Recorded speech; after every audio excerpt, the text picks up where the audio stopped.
holiday movies, Night of the Comet, starring Catherine Stewart and Kelly Marina. Now, before you can start smashing that dislike button, let me just say it does hold water as a holiday film.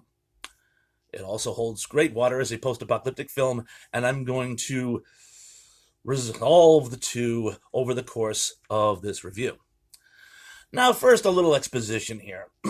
Film opens up with a holiday party, which has been jury-rigged into a comet party because this long-awaited comet is passing by the Earth again. It hasn't been around since Are You Sitting Down? The time of the dinosaurs, and people all rush out to see it.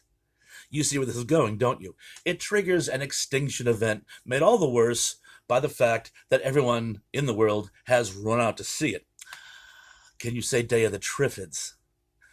Now, two survivors are two young ladies who, I won't bother to tell you how they survive. It doesn't really hold water. It's just germane to the plot.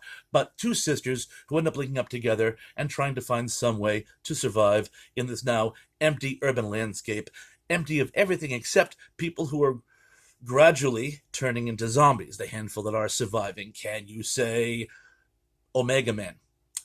Anyway, you're probably saying, gosh darn it, Thrash, how does this in any way have anything to do with the holidays? Apart from the fact that it was set in Christmas. Well, there's a couple. First of all, right at the gate, Comet. Can you say Santa's reindeer?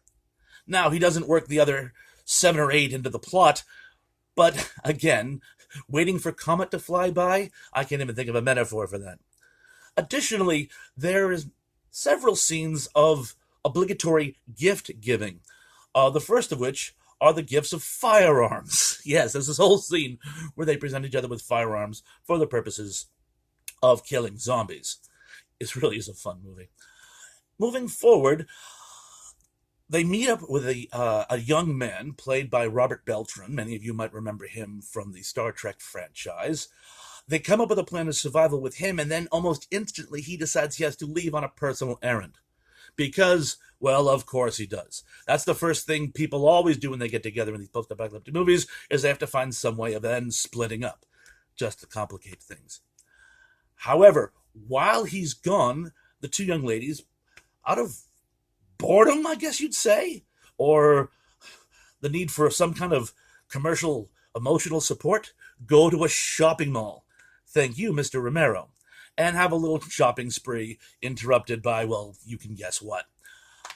But again, this really feels like a Christmas movie, apart from the whole zombies. Now, as the plot advances, they end up running afoul of a government think tank / scientific group, which, as you've probably already guessed, aren't what they appear to be.